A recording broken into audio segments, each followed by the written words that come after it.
بسم الله الرحمن الرحيم الحمد لله رب العالمين ثم الصلاة والسلام على أشرف المرسلين أما بعد السلام عليكم ورحمة الله وبركاته أبامنا بشارة abalungi abatula ku lutimbe gaggadde Labbaika Islam Media tubaniriza mu session yaffe esookedde ddala omwaka guno 2024 ku nsonga y'amateeka tuba tutematema nsonga eziri mu bulamu bwaffe ng'abantu nga tusikwasaganya wamu n'amateeka agatufuga mu Uganda giyite constitution ya Uganda kubanga mwe tujja amateeka agatufuga ng'Abannayuganda ng'omusiraamu oba atali atulaba ku lutimbe gaggadde kikulu nnyo okutegeera amateeka agakufuga ng'omuntu osobole okwenjoyinga ebirungi ng'oyitira mu mateeka n'okwetaasaako okugwa mu mitawaana olw'okumenya amateeka.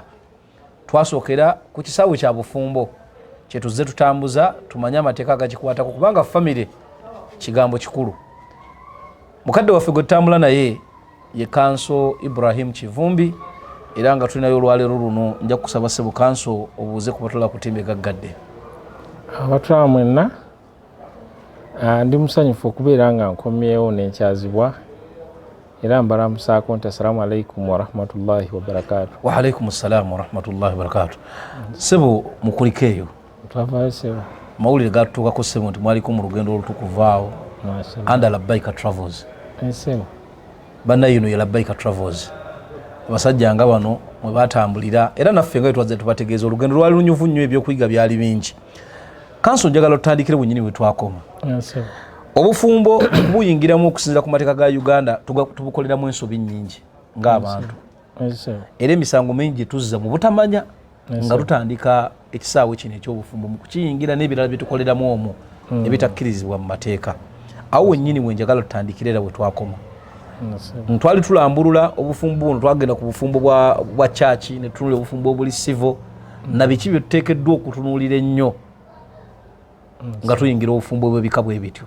Olwalira awo wennyini we njagala otandikire ensobi nnyingi zikolebwa ate nga mmwe bannamateeka muzimanyi. Omuntu ono atulaba njagala omulambululire nti kino bw'okikola nsobi nnene ate oba ogudde mu musango bwe guti bw'onaakwatibwako amateeka kiyinza obutakuyisa buki bulungi. Awo wennyini we bw'otandikira kanso. Abatulaba tubanyonyodde mu bintu ebimu ebikwata ku nsonga z'obufumbo gye tuvudde era mukimanyi bulungi nga bwe mbanyonyodde emirundi egyo giyise egy'emabega nti obukwakkulizo obutekebwawo mu kuwasa n'okufumbiriganwa buli mu mateeka ng'era busimbukira ddala mu constitution y'eggwanga ne kweyongerako amateeka agafuga obufumbo obw'enjawulo. Naye nga kye tutasobola kwerabira nti buli kimu kyonna amateeka ge kyogera nga kirina okukolebwa n'osalawo n'otakikola oba ne kitakolebwa nga bwe kirina okukolebwa obeera omenya etteeka. Era nga bwe tujja okulaba ekiva mu ekyo kikosa obufumbo ne buba bufu olumu ne wabeerawo n'amateeka agasobola n'okusibya nga kivudde mu kubeera nti obufumbo obwo temubutambuza nga amateeka we galagira. Ekitandikirwako kino njagala tukikiriyalinge. Waliwo omuntu yambuuziza ssebo ekibuuzo kyempulidde nti kibadde kyamakulu nnyo okukiddiramu wano nti omwana waabeera awezezza emyaka 18 naye ng'akyasoma asobola okufumbirwa. Ekibuuzo ekyo nawulidde nga kirungi ng'era njagala tukiddiremu wano olw'okuba nti ensonga eyo twagisomako era nga mbajjukizaamu katono twagamba nti mu constitution yaffe eragira nti omuntu w'emyaka 18 okweyongerayo waabanga yeeyagalidde asobola okuyingira mu bufumbo. Era we tusimbula okubagamba nti kikkirizibwa ekisinga obukulu mu byonna kya myaka mu mateeka g'e Uganda. Emyaka 18 giweze oba teginnawera. Kasita mukola obufumbo ng'emyaka egyo teginnawera nga bwe mbagambye kikosa obufumbo ate ne kireetera nammwe abawasise omwana oyo okubeera nti mbeera nga mulina omusango gwe muzizza. kati omwana wadde akyasoma ngera we nabagambako kati obusiraamu butugamba okwanguyirizwa okuwasa okuwasa n'okufumbirwa. Kati omwana amala oweza emyaka 18 oba akyasoma oba amaze okusoma aba asobola okufumbirwa era aba asobola okuwasa. Era ffe wano mu Uganda kye tuyita okwanguyiriza. Singa omwana aba atuuse emyaka constitution gyekkiriza kiri eri omuzadde. Yes. Era omwana oyo asobola okufumbirwa ng'ate era akyasoma. Si nti ateeka alina kusooka kumala kusoma. Kye twali twategeramu mu tteeka eryo nno kanso abanfaanana bangi tubadde tukitambuliza ku mbeera yagamba nti omwana musomi. Era n'olera akimbuuliza era mu spirit eyo. Kati ensonga eyo sebo n'aba university tubadde tubatya nti omwana oyo akyasoma ali ku university emyaka 25.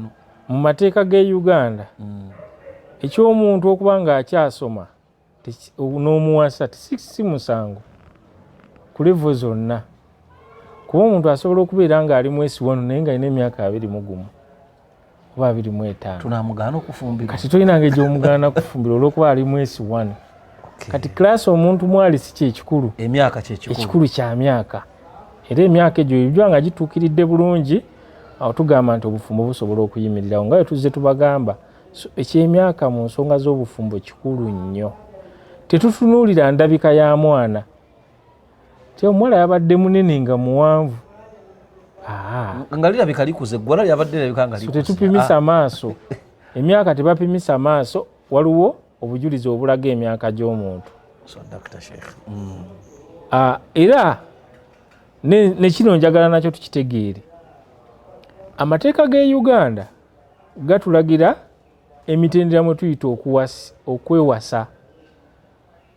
Gamba ng'oyitamu emu kwezi engeri ze twogeddeko emirundi egiyise egyo mu bufumbo obw'enjawulo.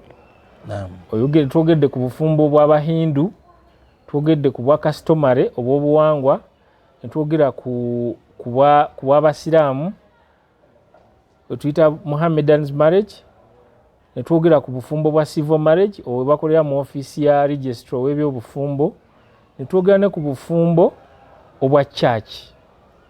Ebyo byonna ebika omuntu asobola okubiyitamu n'awasa era biri mu mateeka g'e Uganda. Naye ate tetulinaayo tteeka likifuula musango ng'omuntu akwataganya ne munne ne batandika okuzaala abaana bo ne babeera mu kyefaanaanyiriza obufumbo. Naye nga tebuyimiridde mu mateeka gano gonna g'omenye. Kati mateeka ago temuliimu tteeka ligamba nti abantu balibeera bonna nga tebayise mu bufumbo obumu ku obwo bwe tumenye bajja kuba balina etteeka lye bamenye. Ate etteeka tetulirina. So okusinza ku mateeka agatufuga ag'Abannayuganda n'abali mu ggwanga wano, omuntu asobola otandika ne munne ne batandika okuzaala ne bakola amaka. Era nga bwe tukimanyi abantu bangi nnyo bazaaliddwa abazadde nga tebagwa ku bumu ku bika by'obufumbo era nga bamaanyi nnyo mu ggwanga. Kiri tekiina kyekikuggyako. Era amateeka agaffe wano mu ggwanga kino tukiraba nnyo mu by'obusika. Emabegako eyo omwana azaaliddwa ebbali yali tatunulwako naye ne bakijjawo kuba abamwana era bamutunulamu ng'omwana omulala. Kati nekikulagira ddala nti amateeka gano gali kogonayizinga abantu okukwatagana era ekiba kivuddemu mu nkwatagana yaabwe ng'omwana nekibalibwa nti mateeka kiri kogonayizibwingibwa era omwana ono afuna ne ku by'omugenzi. Kyokka ate twalaba nti nnyina waba tafumbiddwa mu mateeka ye tafuna, naye omwana afuna. Nekikulagira ddala nti wadde amateeka tegali kogonayizinze nkwatagana yammwe wadde tegali kogonayizinze nkwatagana yammwe ng'abazadde, naye ekivuddemu omwana tebayagala mumusosola. Ekya injustice ku mukyala ekyo kiri eri abakola amateeka. Baba nga bakikolawo batyo ffe tusigala ditaputanga bwe riri so singa bwe lirina okubeera oba bwe lyandibadde. Akonno kakulu mu mateeka. Ffe amateeka tugataputanga bwe gali singa bwe galina okubeera. Era ne kkooti zigateekesa mu nkola nga bwe gali singa oba omulamuzi we yali agadde libeere. Era tugamba nti omulamuzi awo yabadde anifeya ebbanga lyamala nga agoberedde amateeka kye kagamba. Era eno mu bantu bo basigala bagamba nti awo tetwabitegedde yakozeemu bubi naye ng'eri biba bitegerekeka emikono gye giba misibe nga alina tteeka mateeka mu nkola nga bwe bagamba kati ensonga ezo mbadde njagala tuzitandikireko abantu abali eyo bazitegeere bulungi. Ekintu ekikulu ekirala nga bwe tuze tubanyonnyola era nga bwe ŋŋambye nti ebintu byonna bye tuze tunnyonnyola ebikwata ku bufumbo bwe biba tebikoleddwa nga birina okukolebwa kikosa obufumbo era n'olumu ne kireetera ku baana ababa bayingidde mu bufumbo n'ababa bayingizza mu bufumbo okubeera nga balina emisango gye baba bazzizza. Kati mulimu ebintu ebitta obufumbo ne bubeera nga bufu nga mu mateeka.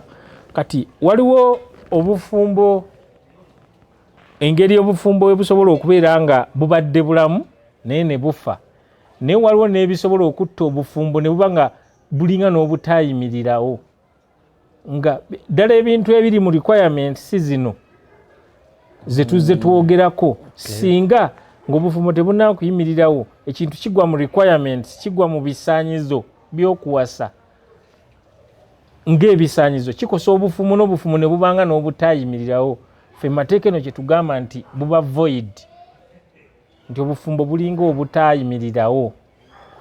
Ekintu ekyo balina ebintu bye bagayalirira ng'ate biteekeddwa okubeerawo ng'obufumbo no tebunnabeerawo ne babijjamu bo bayisawo buyisa. Kati ekintu ekyo amateeka we gatugamba nti waliwo ekirina okukolebwa ne kitakolebwa kisobola okukosa obufumbo ne tukitwalanga n'obutabangawo. Example gye nsobola obbawa musobola okutegeera kye njogerako. Manyi kino kiri kiiza obbatawanyamukko naye mujja kitegeera. Tugenda kutwala ekyokulabirako ng'abantu ba Luganda amateeka gaffe gagaana abantu okufumbiriganwa nga beerinako Oluganda.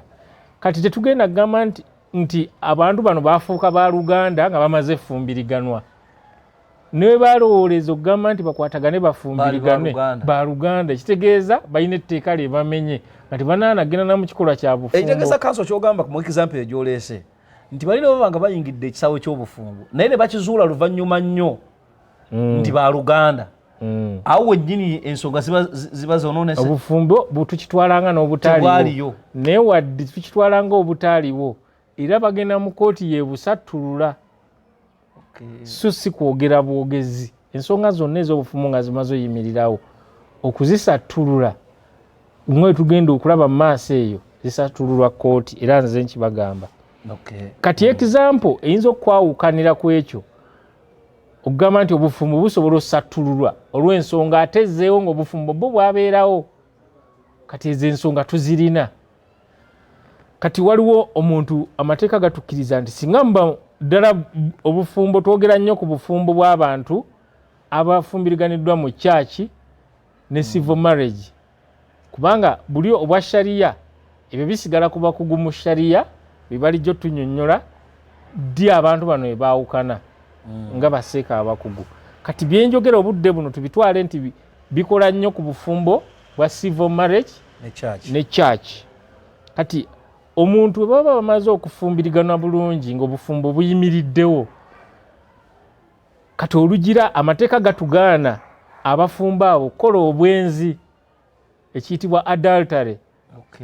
Kati amateeka gagaana okukola obwenzi era singa omu ku bafumbo aba akoze obwenzi obujulizi ne buva nga tunannyonnyola adultery bye bitegeeza mu maaso eyo amateeka gakkiriza ono atakoze adultery okugenda mu kkooti basattulule obufumbo buno. Naye kati en example ekulaga waliwo obufumbo obutuufu n'amateeka ga buli cognizing naye mu maaso eno ng'obufumbo bumaze okubeerawo omuntu azze n'abaako ekikolwa kyakoze ne kireetera obufumbo buno okusinziirwako kkooti ebusattulule. Kati yeyo enjawulo gye mbadde ngezaako okubanyonnyola ne mbagamba nti nzibuzibu naye naabawo example gy'owedde etegerekese. So kati waliwo ebintu ebimu ebisobola ebitta obufumbo okuva we butandikirwako era ali eyo yenna atulaba alina okuba nga akitegeera mu bintu ebyo. Kati mbadde example y'okubeera nga abantu bano ba Luganda. Ekyokubiri mu bimu ku bitta obufumbo nga wadde bubadde weebuli nga obufumbo ne tukitwalanga n'obutabaddeewo ngawo yadde bano babadde balowooza nti bali mu bufumbo naye okusinziira ku bino amateeka derecognize nti bwali bubaddewo okwo buli void nga bw'ogambye. Kati ekigambo ekyo void kitawaanya nnyo kuba kitera okutambula n'ekigambo illegal eno mu mateeka kati bitawaanya nnyo ebigambo ebyo bibiri okubyawula. Kati ensonga endala gye nsobola okubaako ku bintu ebitta obufumbo kuliko okubeera nga omuntu wagenze nga akuwasa mu bufumbo buno obulagira okuwasa omukyalo omu nga gwe yeewasiriganyiza naawe mu bufumbo bwe twogera kati ku bwa kyaki n'obwa civil marriage obwa mu ofisi ewa registrar wamukoledde obufumbo obwo ng'alina obufumbo bwe yakola obwa customary n'omuntu omulala atali ggwe. Ekintu kino nakibannyonnyolako ne mbagamba nti omuntu yenna akkirizibwa gw'okkirizibwa okwewasa naye ye muntu gw'okkirizibwa okwewasa gwe weeyanjula naye gw'okkirizibwa okwegatta naye mu kyaki ye muntu gwe wayanjula naye mu customary naye ebbanga ly'omala ng'okoze customary 2 oba wejjeeko omukisa gw'okugenda okugatta mu kyaki. Ekyo nakibanyonyola bulungi era mumanye tutambulira wamu. Omuntu akkirizibwa okugenda mu kyaki omugattira mu kyaki ng'ayanjudde omukazi omukyalo omu gwayanjudde gwe bagenda omugatta naye. Yes. Kati bw'abeera ng'ayanjudde abakyala 2 oyo abeera yejjeeko omukisa gw'okugattibwa mu bufumbo obutukuvu mu mateeka g'e Uganda mu kyaki. Si kwanjula nakabugo oba aneti n'ogenda mu kyaki owase babula oyanjule ne babula ogende nayo ogende omuwase mu gundi mu kanisa. Woyanjulira abakyala 2 nga twabagamba nti obufumbo buno obwa customary marriage bukkiriza owasa abakyala abangi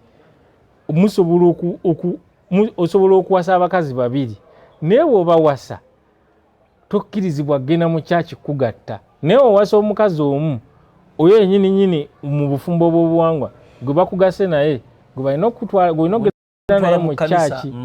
Kati awo kiba kikkirizibwa. Era ekyennyuma ekyekyo the contrary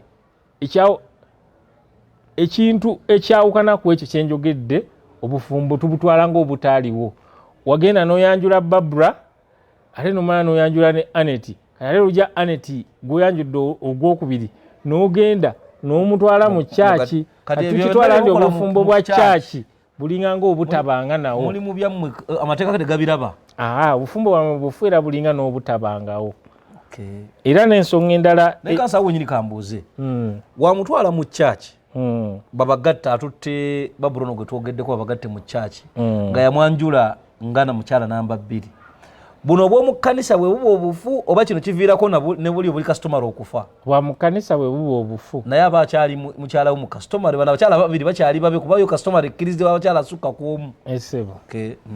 Era mu kino ensonga endala tutunulira n'ekifo omuntu nabagamba nti abantu abafumbirwa mu kyaki n'abantu n'abagenda mu ofisi y'ewa registrar ekifo wofumbirirwa oba bwe babagattidde kikulu.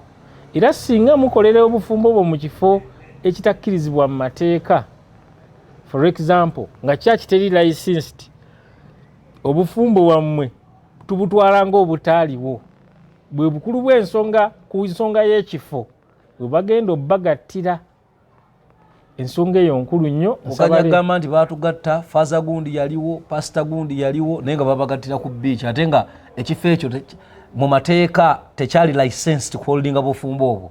Kati obbagattira ku beach nabagambako nti kikkirizibwa n'ekira emitendera egy'enjawulo mulina n'ofuna olukusa okuva wa minisita. Kati bwe muba temwalufuna ne mugenda ne bagattira ku beach obufumbo bwammwe bufu. Tukozesa ekigambo kyenyi kyokozesa nti tebuliiyo mu mateeka. Tebuliiyo tukitwalanga n'obutabangawo. Amateeka gatakako glasses zaago galaba abawulu abawedde emirimu. Esebo. Era ensonga eyo tugenda ne ku muntu abawasisa. Omuntu abawasisa alina okubeera nga ali recognized. Sindi buli muntu asobola obbawasisa ku bufumbo buli obwa kyaki n'obwa civil. Alina okubeera nga registrar abagatta atuukiridde. Wabeera nga mugenze mu kyaki oli abagasse mu kyaki oba father oba ani alina okubeera nga ali recognized mu mateeka yaweebwa olukusa olw'okugatta abafumbo. Kati wabeera nga talimu abo abantu abakkirizibwa okugatta n'abagatta obufumbo bwammwe era tubutwala ng'obutaaliwo. Kababeere nga babagattidde mu kkanisa ngeri license ekkirizibwa naye nga yabagasse takkirizibwa obufumbo tebuliiyo essebo era kati awo kituwa ekifaananyi ekiraga nti obufumbo ensonga zetwogeddeko zonna mu bufumbo nga buyimirirawo nkulu eriyo yenayina atulaba n'okukolera obufumbo mu mannya agatali matuufu agatali oba nga mukwesa amannya yegwe enjo atweka kati otuuse mu bufumbo otugambye erinnya eddala nga bakozesezza amannya agali false era nakyo kikosa obufumbo ne tubutwala ng'obutaliiwo. So ezo ze zimu ku nsonga eziviirako obufumbo okufa.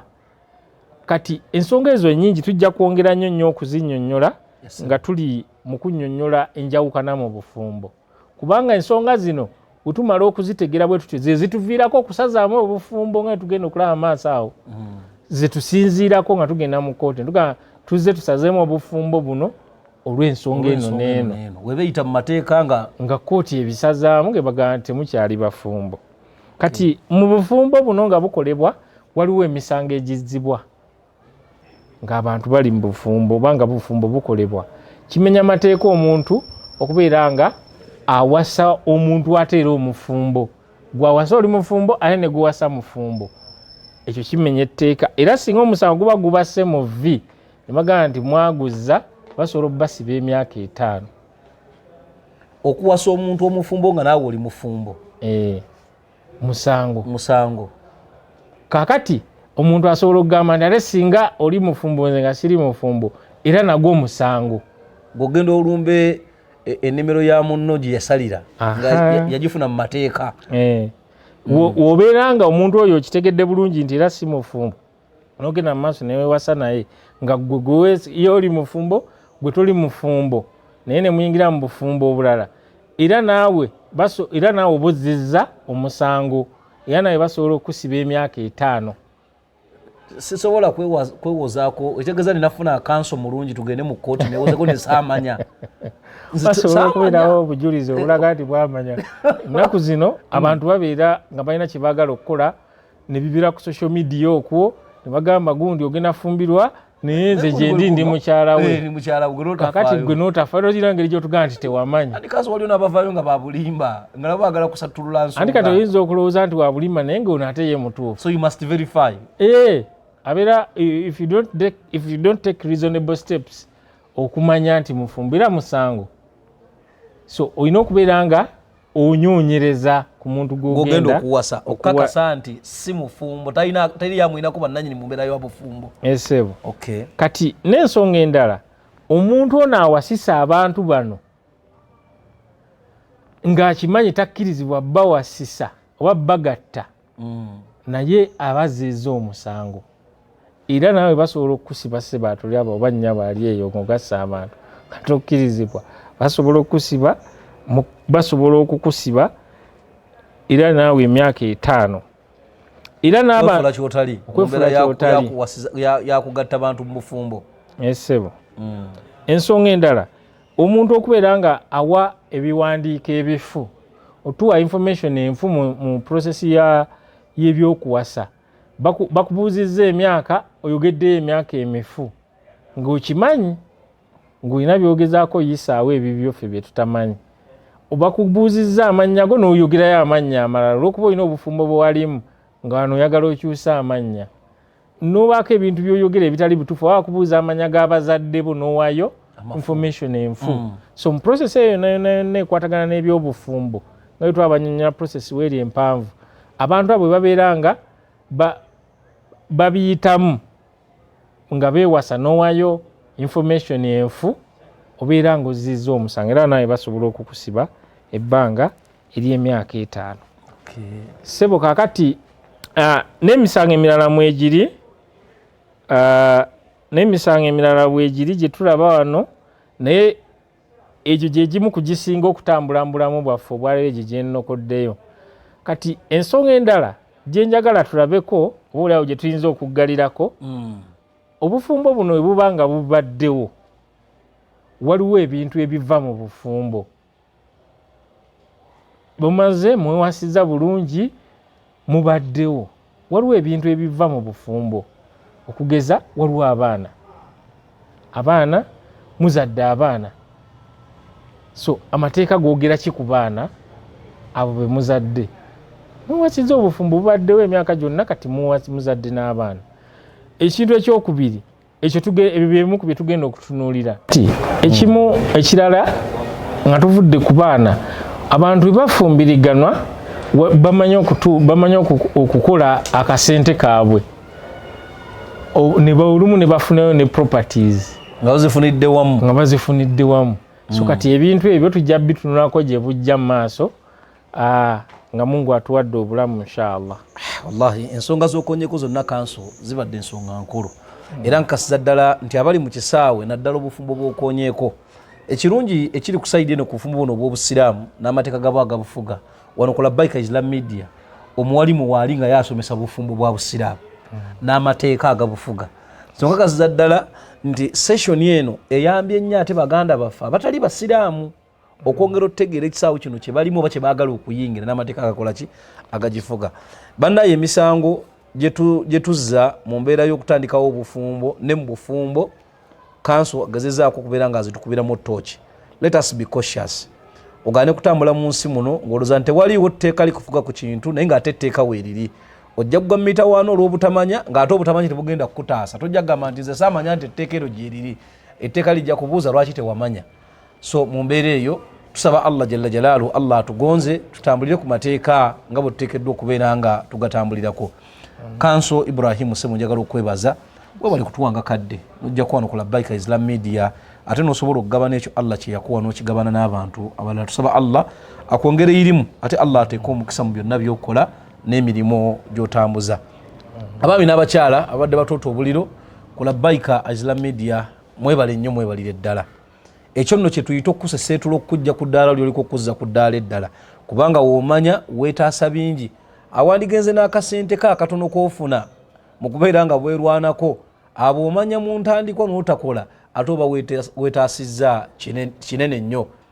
Kanso tujja mukomyawo wano tugende mu maaso n'okulambulula ensonga zino ng'era bw'abategeezezza.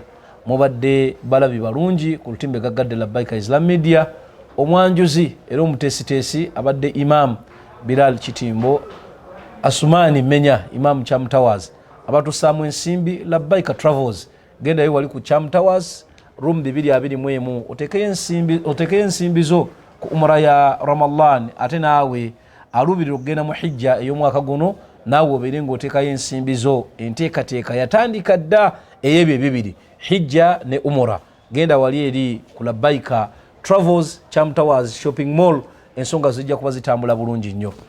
Omwana tugamba nti mutwale ku Ainu Shams Islamic Schools Nasale primary ne secondary wali obw'obulenzi omwana wo babeere nga ate bamuteekateeka ku sayidi y'eddiini ne sayidi y'edduniya ensonga zibeere nga zitambula bulungi. Bw'ayagala ebya printing ku nsonga zonna ezikwatagana ne indo ne outdoor branding gende wali eri ku Nasa Road ekizimbe Printers Arcade omwaliro gwa 2 office number U9 ensonga zijja kuba zikolebwako. Mwenna abalinamu ebizibu ebiri psychological problems, stress, anxiety, addictions genda wali eri enajjera ku kizimbe ekiyitibwa TNT muba Be Well Therapy. Abakyala abo bajja kuba ensonga zo bazikwasaganya bulungi nnyo ddala.